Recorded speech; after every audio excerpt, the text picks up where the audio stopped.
Yellowjackets premiered in 2021, but it didn't become an instant sensation. Its audience really grew after Netflix picked it up, introducing more people to its dark, unsettling story. On the surface, it's a survival drama. A high school girls' soccer team crashes deep in the Canadian wilderness, forced to stay alive with limited supplies, freezing temperatures, and no real hope of rescue. But Yellowjackets isn't just about survival. It's a psychological thriller that blends mystery, horror, and human drama, drawing inspiration from Lord of the Flies, but with girls instead of boys, and loosely inspired by the 1972 Andes plane crash. What makes the show stand out is its dual timeline. One follows the girls in 1996 as they struggle to survive, while the other jumps 25 years ahead, showing who they've become and how little of the wilderness they've truly left behind. The opening scene makes that clear immediately. A girl runs through a snowy forest, chased by masked figures, before falling into a hidden pit. It's a brief moment, but it tells you everything you need to know. At some point, survival turned into something much darker. From there, the show becomes a mystery. Who are these masked hunters? What happened out there? And what are the survivors still hiding decades later? And that all starts with the characters.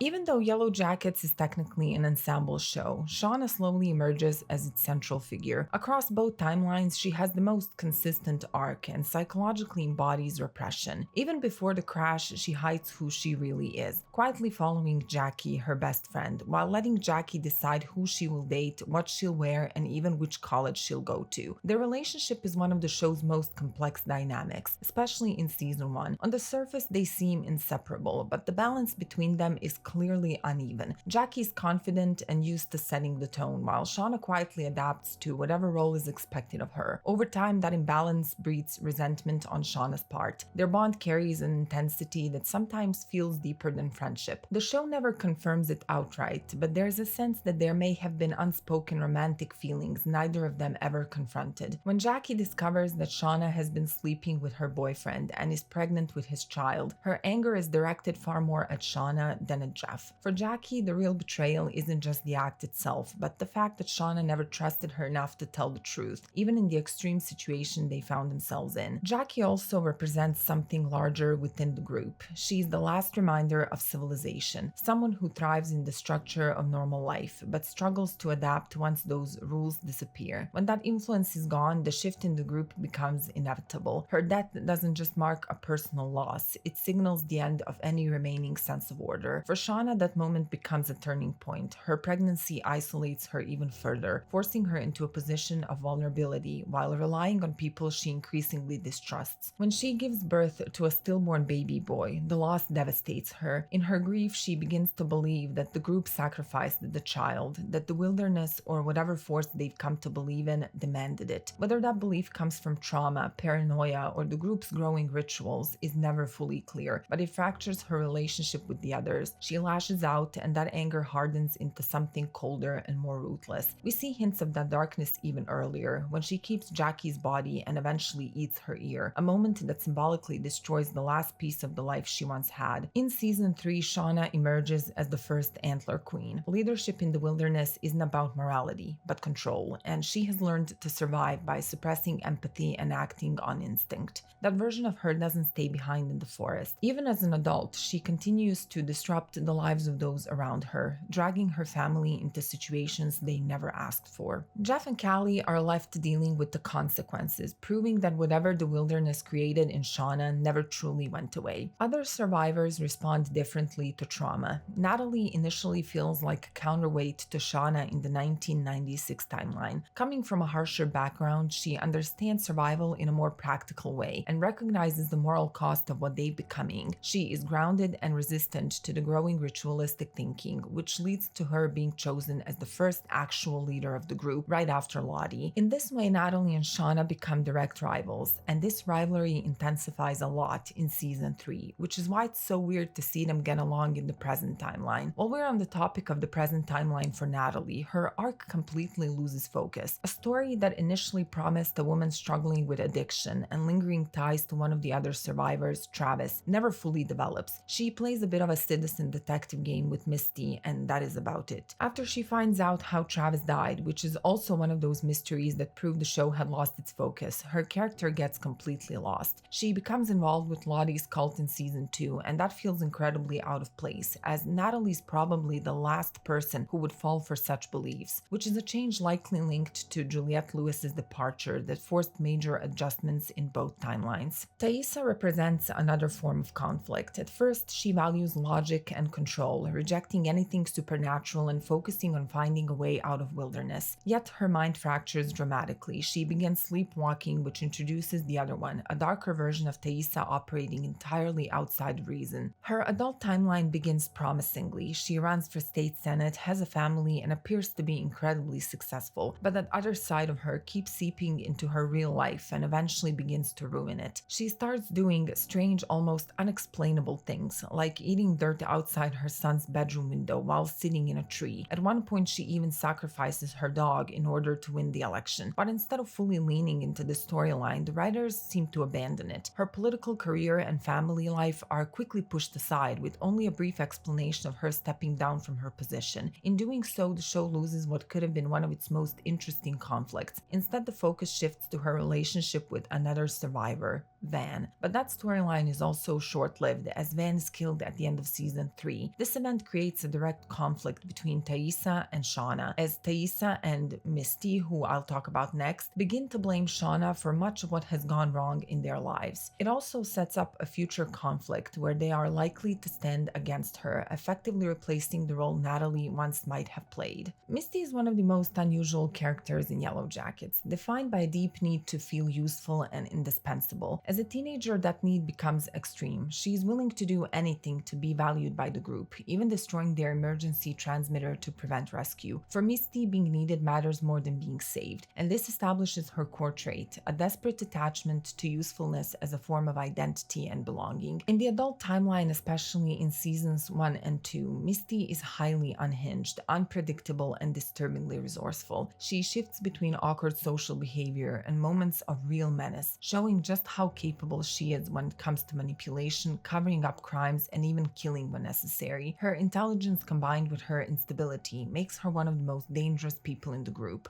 However, by season 3, that edge is noticeably toned down. What remains most important is her connection to Natalie's death. Even if it wasn't entirely intentional, Misty is directly responsible for what happened, and that guilt doesn't just disappear. Instead, it seems to shift into blame, especially towards Shauna. That unresolved guilt, combined with her need to direct responsibilities somewhere, is likely what pulls her into Taissa's side, setting her up to be part of the eventual confrontation with Shauna in the adult timeline. Finally, I have to talk about Callie, Shauna's daughter, who might become the most interesting character in the adult timeline moving forward. She embodies the lingering legacy of the survivor's trauma. Even though she never experienced the wilderness herself, she increasingly shows flashes of the same ruthlessness and emotional detachment that defined her mother. Through Callie, the show suggests that the psychological consequences of the wilderness continue to echo into the next generation. In Yellowjackets, the wilderness is more than a setting. It functions almost like a force, something that reshapes how the characters see the world and themselves. At first, the girls treat it as a temporary obstacle, expecting rescue and holding on to the social rules they brought with them. But the longer they remain there, the more those rules begin to feel irrelevant, as if they belong to a different reality entirely. What the wilderness ultimately represents is a kind of psychological unmooring. It disorients them, strips away structure, and removes the systems that once defined right and wrong. The cabin becomes their only fixed point, a place they return to not just for safety, but for a sense of meaning. Once that stability is threatened or even lost, everything else begins to collapse with it. In that sense, the wilderness is less about survival and more about transformation. It creates a space where identity becomes fluid, where the boundaries between reality and belief start to blur, and where the characters are forced to confront parts in themselves that would have remained hidden in the real world. For some, it is pure fear. For others, it becomes something else entirely, a place where they feel for the first time completely free. And when reality begins to slip like that, people start looking for something to explain it. That's where it comes in.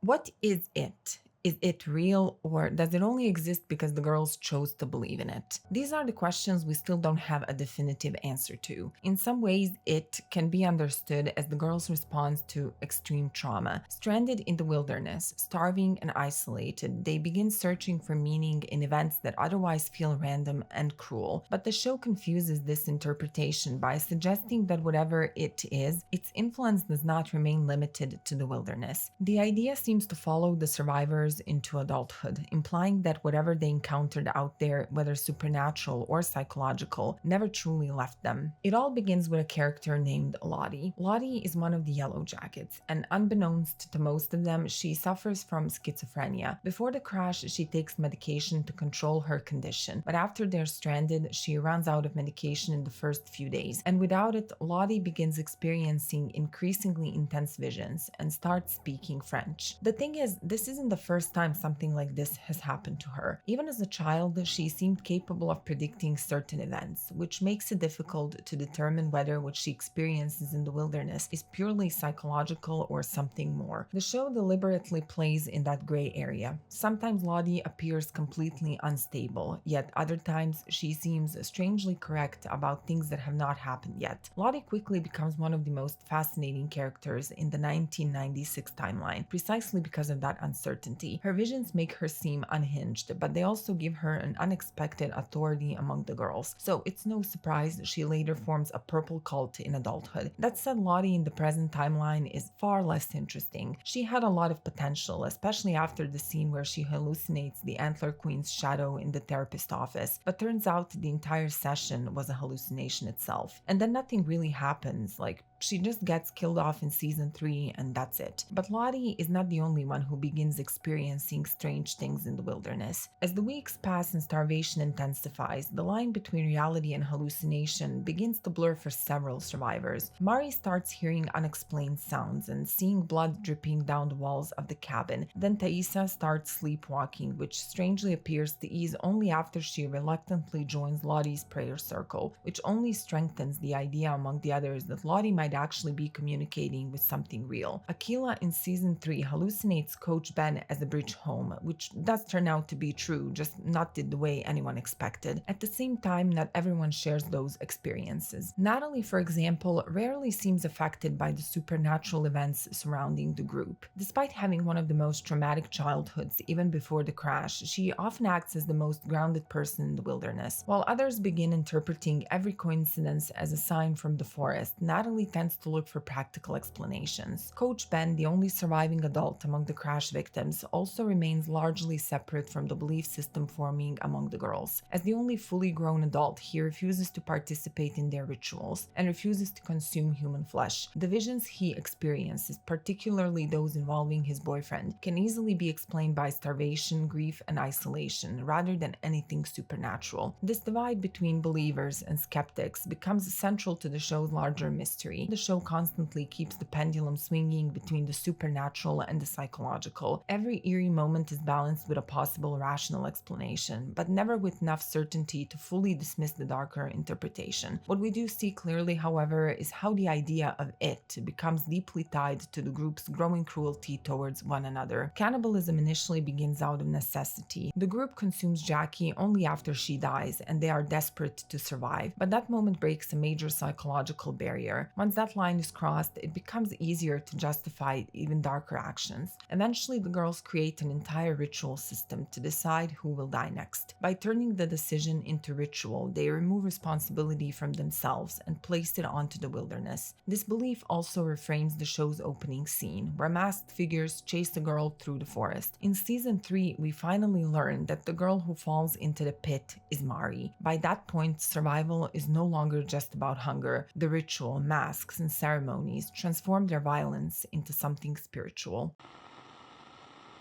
All things considered, Yellowjackets is not a bad show, but at the same time it lacks that certain something needed to make it truly great, which is surprising because when the show was originally pitched, the story was reportedly fully mapped out. However, due to several behind-the-scenes issues, it's clear that parts of the story had to change. Over time, some other actresses who joined the show to portray adult versions of the characters signed contracts expecting to stay until the end of the series, only for their characters to be killed off in season 3. Out of the 3 seasons released so far, season 1 feels like the most coherent. It keeps the viewer's attention the best, balancing mystery and horror extremely well, while both timelines remain engaging and exciting to watch. Interestingly, the present-day timeline was originally envisioned very differently. Early concepts imagined the adult storyline being presented as a series of interviews about the survivors' experiences, with the characters occasionally stepping out of the interview format and into their actual adult lives. Some of the characters were also envisioned quite differently in those early drafts, and honestly, some of those ideas were a bit strange. It's probably for the best that the creators ultimately went with the version we see in the show. After all, can you imagine Shauna as a peacekeeper she was originally written to be? Well, neither can I. Seasons 2 and 3 feel noticeably less coherent compared to the first season. The teenage timeline still contains interesting developments, but the adult timeline begins to lose focus, even with the introduction of 2 additional survivors, Lottie and Van. This is where the story starts to thin out, as it increasingly feels like the writers are unsure what direction to take after the events of season 1. Season 2 introduces winter in the wilderness, and even though the show finally depicts cannibalism openly, the horror elements that made the first season so effective begin to feel weaker. Several scenes that made the final cut in the 1996 timeline seem confusing or incomplete without additional context. Part of the reason for this may be the existence of a reportedly unaired episode. This episode was meant to explain the history of the cabin, the dead man found in the attic, and his family, most notably his daughter, a character who was supposedly closely connected to the girl's story. According to reports, the episode would have revealed that she was the one who saved Javi and helped him find the cave where he hid before returning to the group. She was also meant to be the one who gave him the Queen of Hearts card and warned him not to return to the cabin. The episode may have even provided an explanation for the mysterious symbol found throughout the forest. Unfortunately, Showtime ultimately decided not to air this episode, leaving certain parts of the story feeling incomplete. As a result, the narrative sometimes comes across as half-finished. This is particularly frustrating because Yellowjackets began as a compelling mystery series filled with intriguing questions. When those questions start leading towards answers that are never fully explored, the story inevitably feels less satisfying. It's unfortunate to see how the narrative has drifted somewhat off course, especially considering the number of theories fans have developed over the years, some of which might honestly be more interesting than what the show ultimately delivers. At the same time, all the supernatural elements the show has introduced were hastily explained in some of the most comical ways, such as the frogs being the ones making those horrific sounds in the forest. Why did they go for that? Or Taissa and the man with no eyes being from an ice cream commercial, or the unplugged phone that rings out of nowhere. In the end, what remains to be seen is how the series will conclude. What will happen in the wilderness before the girls are finally rescued, and what becomes of them afterward in the present timeline. It would also be interesting to see more of the immediate aftermath of their rescue and how they struggled to adjust to normal life. And of course, there is still conflict between Shauna and Taissa that was set up at the end of season 3. We'll see. Despite all its flaws, Yellowjackets still stands out for its stunning cinematography and soundtrack that is used incredibly well. The acting is also fantastic across the board. Both the younger actors portraying the teenagers and the seasoned performers playing their adult counterparts deliver outstanding performances, and that alone makes the show worth watching. Brings us to the end of this video. Thank you so much for watching. I hope you enjoyed it. If you did, feel free to like, subscribe, and leave a comment with your thoughts. I'd love to hear what you think. Thank you again, and I'll see you in the next one.